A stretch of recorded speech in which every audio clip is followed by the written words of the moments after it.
৭ জানুয়ারি আওয়ামী লীগের মরণঘণ্টা বাজবে বললেন রেজা কিবরিয়া। গণ অধিকার পরিষদের এক অংশের আহ্বায়ক রেজা কিবরিয়া বলেছেন, একটা কথা আছে, যখন তোমার শত্রু কোনো কাজ করতে যাচ্ছে তাতে বাধা দিও না। যেহেতু ৭ জানুয়ারি নির্বাচনে ভোটার যাওয়ার কোনো সম্ভাবনা নেই, সেহেতু সেই দিন মূলত আওয়ামী লীগের মরণঘণ্টা বাজবে। ৭ জানুয়ারি আওয়ামী লীগের মরণঘণ্টা বাজবে বলে মন্তব্য করেছেন রেজা কিবরিয়া। শুক্রবার ২৯ ডিসেম্বর ঢাকা রিপোর্টার্স ইউনিট গণ অধিকার পরিষদ আয়োজিত এক আলোচনা সভায় সভাপতির বক্তব্যে এসব কথা বলেন তিনি। এ সময় রেজা কিবরিয়া বলেন, আওয়ামী লীগের কান্নার দিন আসছে। গ্রামে গ্রামে আওয়ামী লীগের লোকদের পানিতে চুবানো হবে। নির্বাচনে যেহেতু শীতকালে, তারা ভালোই কষ্ট পাবে। এদেশের আইনের শাসন যেদিন ফিরে আসবে, সেদিন জেল না, তাদের ফাঁসির কাস্টেও চড়তে হবে। তিনি আরও বলেন, আজ দেখলাম আওয়ামী লীগ আমেরিকাকে নিয়ে চিন্তিত। কারণ সবাইকে ঘুষ দেওয়া গেলেও আমেরিকাকে ঘুষ দেওয়া এত সহজ না। আমেরিকা ঘুষ দেওয়া বা চোরদের সম্মান করে না।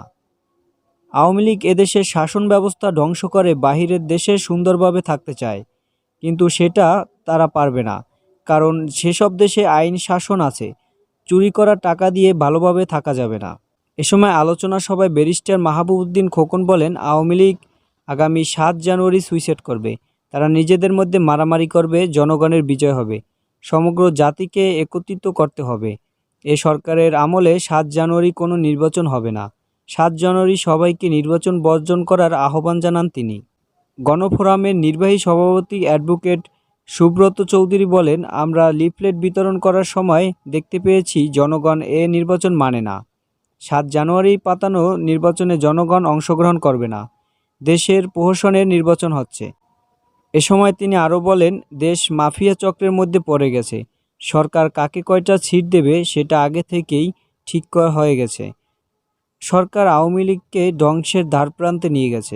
জাতীয় গণতান্ত্রিক আন্দোলনের চেয়ারম্যান ববি হাজ্জাজ বলেন, আগামী ৭ জানুয়ারি কোনো নির্বাচন হবে না। ৭ জানুয়ারি আওয়ামী লীগের জোরপূর্বকভাবে তাদের ক্ষমতা বৃদ্ধি করতে চায়।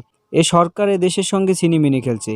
দেশের অর্থনীতি থেকে শুরু করে সব কিছুর সঙ্গে ছিনিমিনি খেলছে।